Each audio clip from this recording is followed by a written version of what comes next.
মামলা যারা দিয়েছেন তাদের বিরুদ্ধে এই অন্তর্বর্তীকালীন সরকার পদক্ষেপ নেবেন, কিন্তু এখন পর্যন্ত সেই কোনো পদক্ষেপ আমরা দেখি নাই।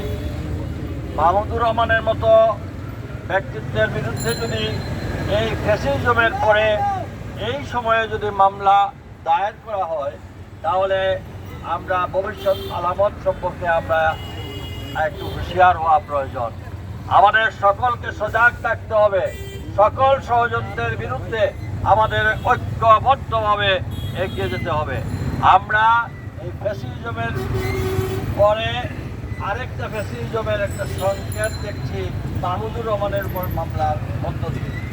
আমরা এই মানববন্ধনের মধ্য দিয়ে আমরা পরিষ্কার ভাষা জানতে চাই, অনতিবিলম্বে মাহমুদুর রহমানের উপর থেকে এই মিথ্যা মামলা প্রত্যাহার করুন, অন্যথায় এই পূর্ণভূমি সিলেটের মাটি থেকেই এই অন্যায়ের দাঁত ভাঙা জবাব দেওয়ার জন্য আরো কঠিন কর্মসূচি দেওয়া হবে।